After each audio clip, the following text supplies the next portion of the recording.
No age is too late for building your bones. Okay. ನೀವು 50ರಲ್ಲಾಗಲಿ 60ರಲ್ಲಾಗಲಿ 70ರಲ್ಲಾಗಲಿ 80ರಲ್ಲಾಗಲಿ ನೀವು ಎಕ್ಸಸೈಸ್ ಸ್ಟಾರ್ಟ್ ಮಾಡಿ ಲೈಟ್ ಡಂಬೆಲ್ಸ್ ಮಾಡಿದರೆ ಸಾಕು, some amount of weight lifting, gentle weight lifting ಮಾಡಿದರೆ ಸಾಕು, some amount of impact exercises ಅಂತ ಹೇಳ್ತೀವಿ, ಲೈಕ್ ಸ್ಕಿಪ್ಪಿಂಗ್ ಆಗಲಿ, ಈ ಥರ ಮಾಡೋದ್ರಿಂದ ಏನಾಗುತ್ತೆ, ನಿಮ್ಮ ಬೋನ್ ಬಿಲ್ಡ್ ಆಗುತ್ತೆ. ವಾರಕ್ಕೆ 2 ದಿನ ವಾಕಿಂಗ್ ಮಾಡಲಿ, ವಾರಕ್ಕೆ 3 ದಿನ ಇಲ್ಲ 4 ದಿನ ರೆಸಿಸ್ಟೆನ್ಸ್ ಟ್ರೈನಿಂಗ್ ಇಲ್ಲ ಸ್ಟ್ರೆಂತ್ ಟ್ರೈನಿಂಗ್ ಮಾಡ್ಬೋದು.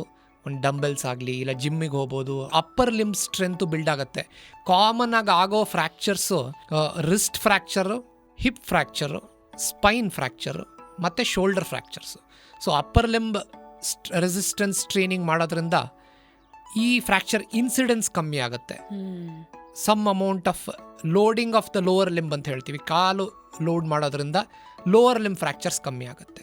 ಆಲ್ಸೋ ಜನರಲಿನೇ BMI ಜಾಸ್ತಿ ಇರೋದು, ಅಂದರೆ ಅಂಥವ್ರು R they more prone to fractures? BMIಗೆ ಫ್ರ್ಯಾಕ್ಚರ್ಗೆ ಏನು ಸಂಬಂಧ ಇಲ್ಲ, ಬಟ್ ಸ್ಮಾಲ್ ಬಿಲ್ಟ್ ಪೀಪಲ್ ಅಂತ ಹೇಳ್ತೀವಿ, ಸಣ್ಣಕ್ಕೆ ಯಾರು ಇರ್ತಾರೆ, are more prone for fractures. 1 kg weight ಕಮ್ಮಿ ಆಯ್ತಂದ್ರೆ 4 kg ಅಷ್ಟು ಮಂಡಿ ಮೇಲೆ ಪ್ರೆಷರ್ ಕಮ್ಮಿ ಆಗುತ್ತೆ.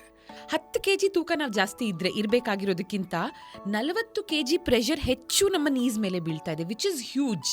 ನೀವು ಪ್ರಾರಂಭದಲ್ಲೇ ಹೇಳಿದಾಗೆ ಬೋನ್ಸ್ ಅಂದರೆ ಕ್ಯಾಲ್ಶಿಯಂ ಅದು ಒಂದೇ ಅಂತ ಅಂದ್ಕೊಳ್ತಾರೆ, ಬಟ್ ಅದನ್ನು ಹೊರತುಪಡಿಸಿ ಅಂದರೆ calcium, vitamin D, zinc, magnesium ಇದೆಲ್ಲ ತುಂಬ ಇಂಪಾರ್ಟೆಂಟ್. ಬಟ್ ಇದನ್ನು ಹೊರತುಪಡಿಸಿ ಡಾಕ್ಟರ್, ನಮ್ಮಲ್ಲಿ ಕಾಫಿ ಟೀ ಕನ್ಸಂಪ್ಷನ್ಸ್ ಜಾಸ್ತಿ ಇದೆ, ಹೈ ಸಾಲ್ಟ್ ಇಂಟೇಕ್, ಇದೆಲ್ಲ it is link to bone demineralisation. Prolonged consumption, especially coffee, high amounts, it decalcifies the bone over a prolonged period of time.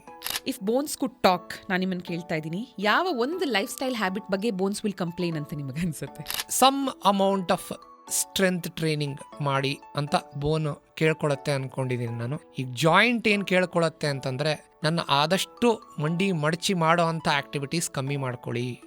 Indian toilet is not a good thing for your knee joint. And ನಿಮ್ಮ ಅಭಿಪ್ರಾಯ about ಚಕಮಟ್ಲೆ ಹಾಕೊಂಡು ಕೂತ್ಕೊಳ್ಳೋದು ಅಥವಾ ಪದ್ಮಾಸನದಲ್ಲಿ ಕೂತ್ಕೊಳ್ಳೋದು, is it okay? As an orthopaedic surgeon, ಮಂಡಿ ಮಡಚ್ಕೊಂಡು ಕೂತ್ಕೊಳ್ಳೋ ಆಕ್ಟಿವಿಟಿ ಯಾವುದೂ ಒಳ್ಳೇದಲ್ಲ. ಡಿಲ್ಯಾಮಿನೇಟಿವ್ ವೇರ್ ಅಂದರೆ ನಮ್ಮ ಕಾರ್ಟಿಲೇಜ್ ಇರುತ್ತೆ, ಈ ಹಳೆ ಕಾಲದ ಲ್ಯಾಮಿನೇಷನ್ ಅಂತ ಮಾಡ್ತಾ ಇದ್ವಿ, ಲೇಯರ್ ಬೈ ಲೇಯರ್ ತಕ್ಕೋತಾ ಹೋಗುತ್ತೆ ಕಾರ್ಟಿಲೇಜ್. ಸೊ ಸವಿತಾ ಹೋಗುತ್ತೆ. ಈ ಕಾರ್ ಟೈರ್ ಸವದಂಗೆ, ಕಾರ್ ಟ್ರೆಡ್ಡಿಂಗ್ ಸವದಂಗೆ ಸವತಾ ಬರುತ್ತೆ.